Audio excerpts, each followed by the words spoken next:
Assalamualaikum. Hari ini kami akan membicarakan tentang tenaga dan kelestarian hidup. C. Kandungan. A. Kena pasti masalah. B. Meneroka pengetahuan yang ada. C. Menjana idea dan masalah pembelajaran. C1. Apakah fakta yang terdapat dalam senario masalah? C2.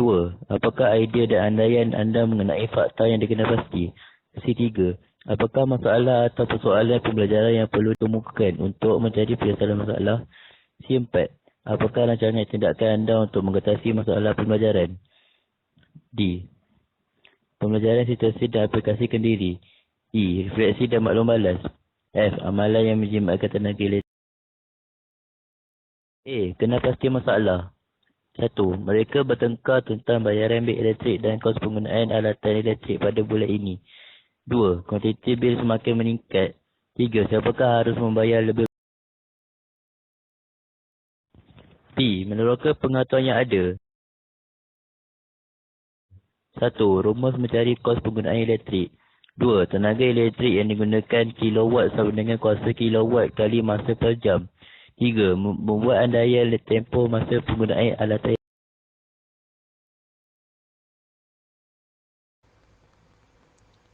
C. Apakah fakta dalam mengenal pasti masalah?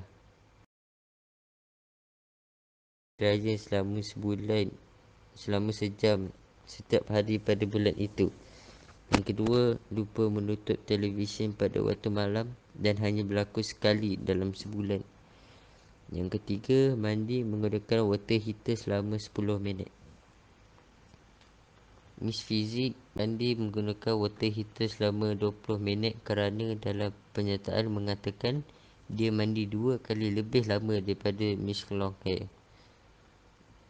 Menggunakan lampu malam sepanjang malam pada bulan itu.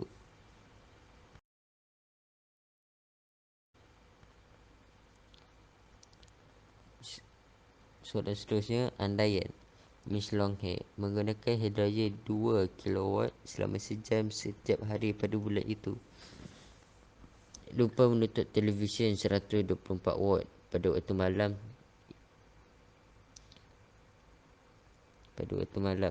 yang selama 8 jam dan hanya berlaku sekali dalam sebulan.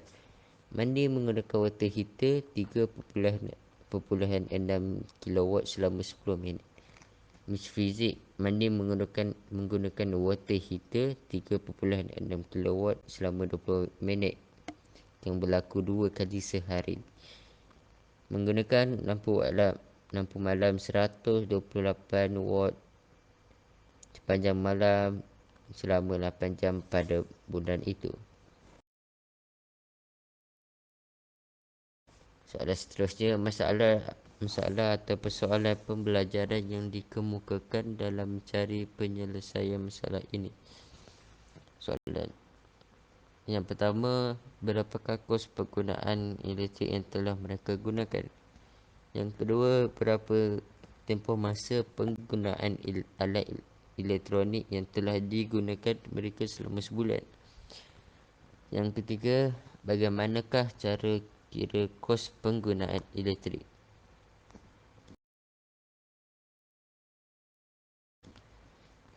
Seterusnya, rancangan tindakan bagi mengatasi masalah ini. Yang pertama, memahami dan mencari maklumat. Yang kedua, menyenaraikan fakta seperti tempoh yang diguna dan kuasa bagi setiap alatan elektronik tersebut.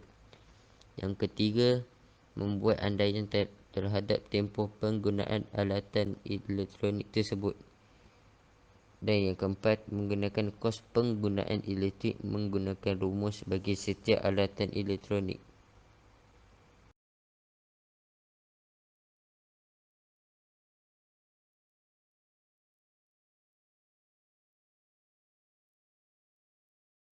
Longhair menggunakan 3 alatan elektrik iaitu hairdryer mempunyai kuasa sebanyak 2 kW.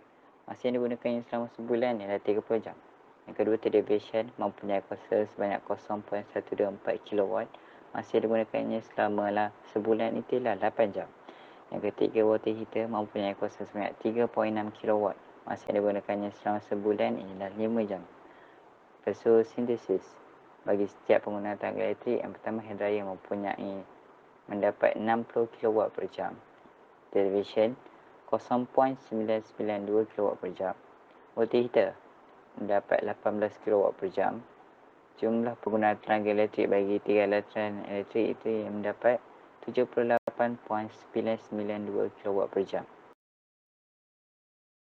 Mesin Zik menggunakan 2 alatan elektrik. Pertama, water heater mempunyai kuasa sebanyak 3.6 kW. Masa digunakan selama sebulan ialah 20 jam. Yang kedua, lampu malam mempunyai kuasa sebanyak 0.025 kW.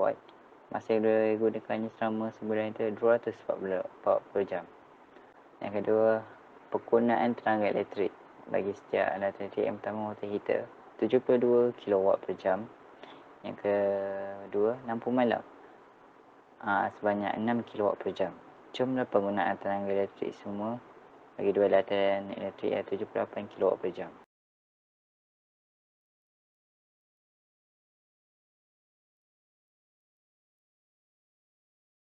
Jumlah kos penggunaan tenaga elektrik bagi mesin long hair ialah RM17.22. Yang kedua, mesin Zik mendapat sebanyak RM17.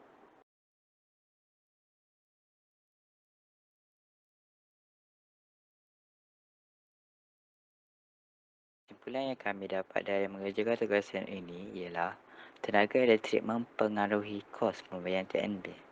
Semakin meningkat penggunaan elektrik, semakin tinggi kos pembayaran TNB. Refleksi dan maklum balas.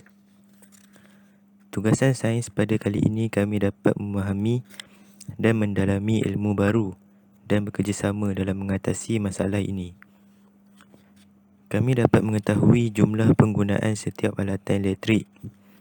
Selain itu, kami juga dapat mengetahui cara kiraan TNB dengan tepat.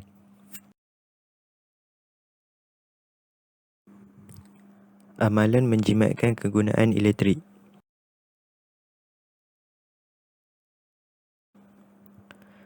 Menghadkan penggunaan elektrik dan menetapkan peraturan berkenaan tempoh penggunaan elektrik di rumah.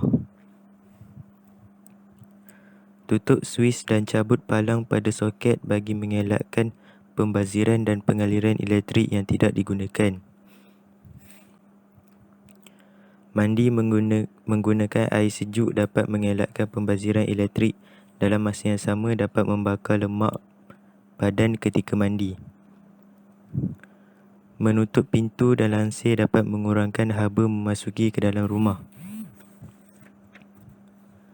Yang terakhir, menjalankan penyelenggaraan berkala untuk penghawa dingin dan peralatan elektrik.